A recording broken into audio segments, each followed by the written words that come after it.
Hey, sunshine, sunshine. Man, how good was that movie, bro? I'm going back watching some classic football movies and just kind of landing on Remember the Titans today. Hey, y'all. Trevor Lawrence, sunshine. We about to talk here for a few minutes, guys.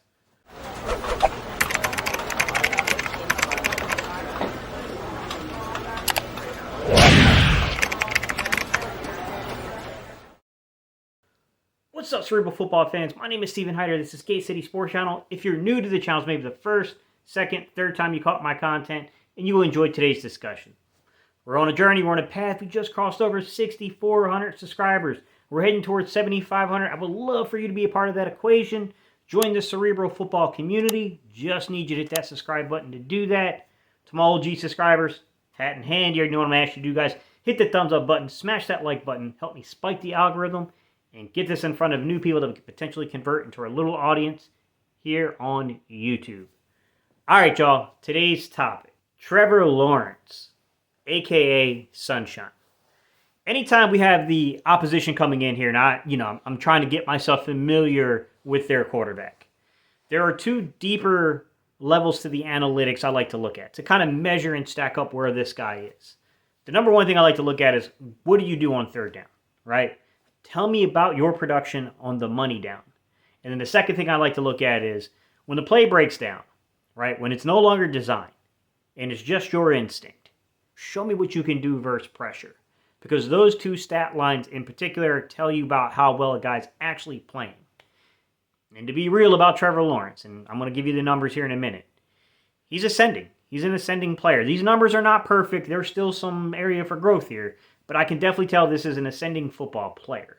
And you can tell that Doug's just really good with working with quarterbacks, to be quite honest. All right, y'all. Third down production from this quarterback. On the season, Trevor Lawrence is 18 of 31 on third down, which works its way out to about a 58.1 completion percentage, 159 yards, 2 touchdowns, and 1 interception. As you kind of look over these type of statistical stat lines, guys, what it tells me is that the young man can make a mistake. But he's been better with the football than you would expect from this young of a player. And that's what stands out to me is like when we get to pressure, this young man just doesn't hold the football. I'm just going to be honest with you guys. Like, this is not a game to where he's going to hold the football for tremendous amounts of time. He gets rid of it. You know, there's definitely a little bit of Kirk Cousins and Jared Goff to his game in terms of the ability to just get rid of the football. But when you look at pressure, you're going to really see what I mean about this guy just, he doesn't sit there and take the sacks. So pressures, 34 dropbacks on the season, but 30 passing attempts. Lead me to believe that he's been sacked a couple times, which when I went back and I looked at the line, it's 2 sacks. I was like, anytime a dude's been sacked less than Jalen Hurts versus pressure, it draws my attention because Jalen Hurts is pretty good at avoiding pressure. I mean, he's one of the best in the league at doing it. So when there's a guy that not only is beating Jalen Hurts in that statistic, but significantly, Jalen Hurts has been sacked 5 times versus pressure, only twice for Trevor Lawrence. Like, these are very quick decisions. It's going on here. He's 12 of 30, 40% completion rate. Most quarterbacks are not very good versus pressure. It's normally your veteran dudes that have seen every single pressure package you can bring at them that absolutely eat you up with pressure. But most younger guys are going to struggle versus pressure, and that does kind of play itself out with a 40% completion rate. Young dudes struggle when there's pressure in their face. Yards, 120. Touchdowns to interception, 1 touchdown and 1 interception. So we can see on third down, we can see versus pressure. You can kind of get him to cough the ball up if you're careful. Now, I will say he's only got 1 interception on the season. I think he's got like 6 touchdowns and 1 interception. So that 1 interception came on a pressure look on third down quite clearly. Big time throws, 1. Turnover-worthy passes, 2. So, once again, turnover-worthy passes lead to the amount of times you got away with 1. So, he's had a couple of looks versus pressure to where he got away with it. Pressure to sack rate. This is what I was like, what's going on here? 5.9% pressure to sack rate. Guys, that is a phenomenal number. Phenomenal number. The dude he reminds me of when you look at these deeper analytics, where if I gave you both their stat lines, you'd have a heck of a time pointing out who is who. These are very Justin Herbert-like numbers. He's got very similar stat lines to Justin Herbert. And I don't think that really gets talked about a lot, but Trevor Lawrence is kind of maybe the guy that should be talked about a little bit more than Justin Herbert. They're both really good players. But I do think Trevor Lawrence is ascending right now. NFL passer ratings of 49.3, which is not good. Discernibly, it's pretty bad versus pressure. Once again, my opinion, young guys versus pressure, you can get this kind of result from them. 3.2 seconds on average to throw the ball, which is about middle of the pack, which means he will give you an opportunity versus pressure to get to him.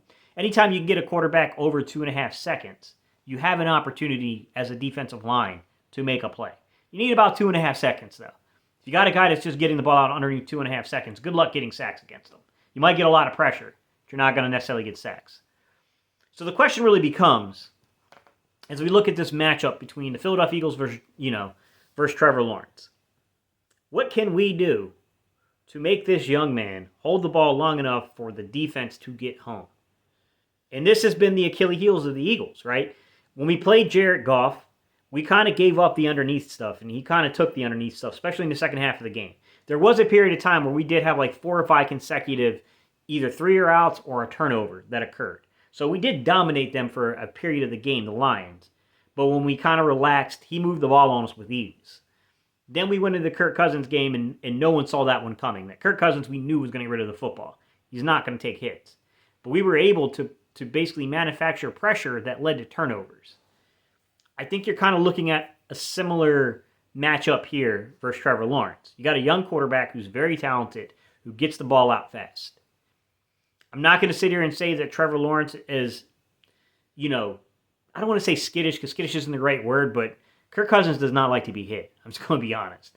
I don't know that it's exactly the same thing with Trevor Lawrence that we're looking at here, but I will say that he doesn't like to be hit. He's not a guy that's going to want to take the hits, but he's got a little bit more athletic ability to him. He can work and manipulate the pocket a little better than I think Kirk Cousins can. Kirk Cousins is an absolute statue if you collapse the middle.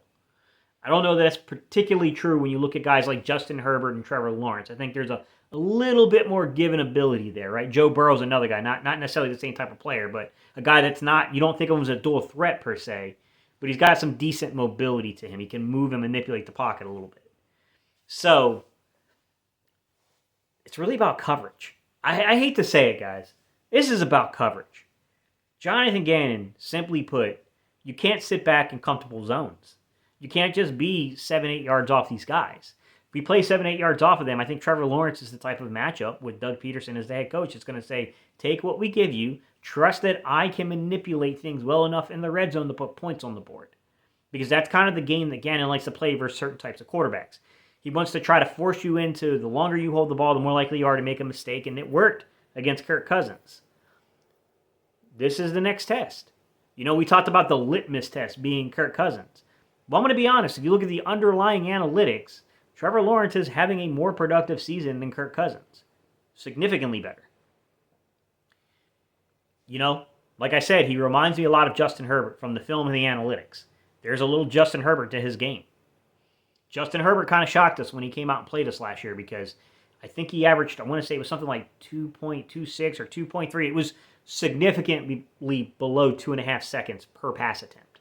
Now, we're talking about averages, but that's what happened when we played Justin Herbert. Like, he had pretty much his lowest statistical time to throw among the season. His young career, Justin Herbert did when he played us. That's what would concern me is if we start getting soft with their coverages here against Trevor Lawrence. He's not going to sit back there. He's not going to necessarily take unnecessary deep throws. He's got a good offensive-minded coach that understands what you're trying to do with your coverage. So he's going to tell Trevor, like, hey, man, unless we really see someone make a mistake in coverage, they're kind of playing those deeper safeties so that way you can't get over the top of us. You've got to take what the defense gives you. We've got to be a little bit more aggressive with these corners. We have really good corner play here. Let these these corners be the guys that make or break the game in terms of defensively. Let them be the reason that something makes or breaks. Put faith and trust in your secondary because I think that's going to be the real key to this game. Do we trust our secondary enough to lean into it? All right, guys, let me know what you think down below. To me, it's simple. Move your secondary up. Try to force this young man to hold the ball for at least 2.5 seconds, if not favorably a little longer, 2.6 or so. He's not going to hold it close to 3. I can tell you that right now. It's not his game. But if you can get him to hold it close to 2.5 seconds, it means you're going to have a statistical chance of getting your pass rush home. If you allow him to get the ball out in under 2.2, 2.3 seconds, you know what I'm saying, guys? Then you're really working on the fact of, can we make this young man make a mistake and pick the ball off? Can we get enough pressure to create the fast release of the football to then get him to throw it to the other jersey? You know what I mean? Throw it to our jersey, basically. So that's kind of where I look at this matchup. All right, y'all, I appreciate y'all so much. Leave your comments down below. Let me know what you think. I'll see y'all in the next video.